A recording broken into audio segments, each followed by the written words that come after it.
cancers. Okay. Iron is good. But what I'm saying is, iron in excess, when taken, no, especially if it is used in the wrong indication, no, in the wrong indication, it may cause hardening of the artery and arteriosclerosis. What I'm saying is, there are many people who misinterpret that if they are dizzy, they are iron deficient. That is not, because there are so many causes of dizziness. For example, there are various kind of air problem, and you'll get dizzy. Right. No, eye problem, you'll get dizzy. No, the hindbrain problem, you'll get dizzy, etc., etc. But most of the time, their first impression is, if they are dizzy, their iron is deficient. I see. And what is bad is they equate low blood pressure with iron deficiency anemia. There is no relationship with a lower normal blood pressure than, I'll give you a sample. 90/60 is still considered the lowest normal. But there are people, when their blood pressure is 90/60, they would buy over-the-counter medicine for iron deficiency, and that is bad. I see. That is bad. It will cause hardening of the artery. It may even cause cancer and allergy.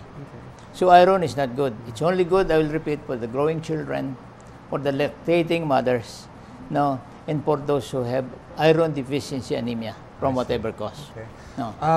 Getting back, I think we're going to hold this off till later in the program when we talk about preventive medicine, but I wanted to point out, you did mention tobacco.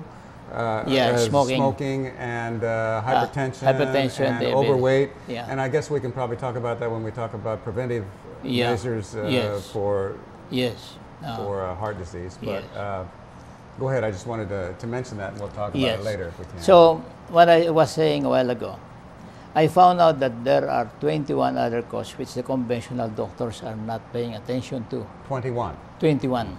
And as I said, one of which is a big question to me, the cholesterol. Okay.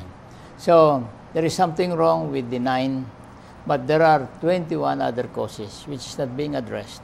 So how will you be able to lift arteriosclerosis? How will you be able to lift heart disease and brain attack? Okay. No, because not all of this is comprehensively addressed. No. Okay. And by what I say is, toxic minerals like lead, iron, we have mentioned it, cadmium, aluminum from aluminum cooking wares, arsenic. These are toxic minerals if we have it in the body that could induce the development of arteriosclerosis. There are chemicals, especially from food. Okay, there's too much salt in most of the processed food. It's in the newspaper this morning that they are making ways to reduce salt in the processing. Chemicals like food preservatives, food flavoring, and food coloring. These are all chemicals, and these are inducers of free radicals that can cause arteriosclerosis. Infection. Before, they do not pay attention to infection.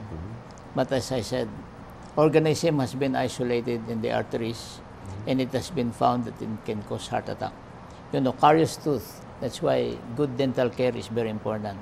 Now, amalgam fillings, which contains mercury. Right. No. Gingivitis, or infection of the gums. No. These are factors that could cause blocking of the arteries, and so on and so forth. No. There are other causes like deficiency of a lot of vitamins, antioxidants. I just read not long ago that deficiency on the level of vitamin is worse than smoking, hypertension, and diabetes, as reported in the journal. What was? Deficiency of vitamin E. Vitamin E. E, as in England. Yeah. It is worse than a smoker, one who has hypertension and diabetes. So vitamin is very important. Vitamin C is very important. Vitamin E. Vitamin E. And of course, I would say vitamin C is very important because these cracks could be repaired beautifully by vitamin C. It could be repaired beautifully by vitamin C. It could smoothen up again. No. And of course, vitamin A, which is from yellow foods, orange foods. Deficiency of this can cause arteriosclerosis likewise. So there are a lot of nutrients that if lacking will cause arteriosclerosis. As I said, I have identified about 21 others which if not addressed will cause heart problem and even brain attack in the future. So that is the message that I could give tonight. It's very important that we understand this because knowing the cause, we will be able to prevent. Okay. Now, as I said, educating the people on what to avoid or what to do if it is not done, no, will help prevent these dreadful diseases, no, such as heart disease, brain disease, diabetes and hypertension.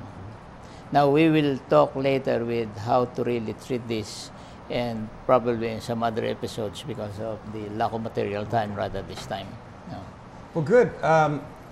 We're going to take a short break here, and when we come back, we're going to talk a little bit more about the actual chelation therapy. Yes. And then talk about ways that we can avoid these problems that the doc has talked about, 21 of them. Yeah. And I'm hopeful it'll be educational for all of us. So we'll see you in just a little bit. Thank you.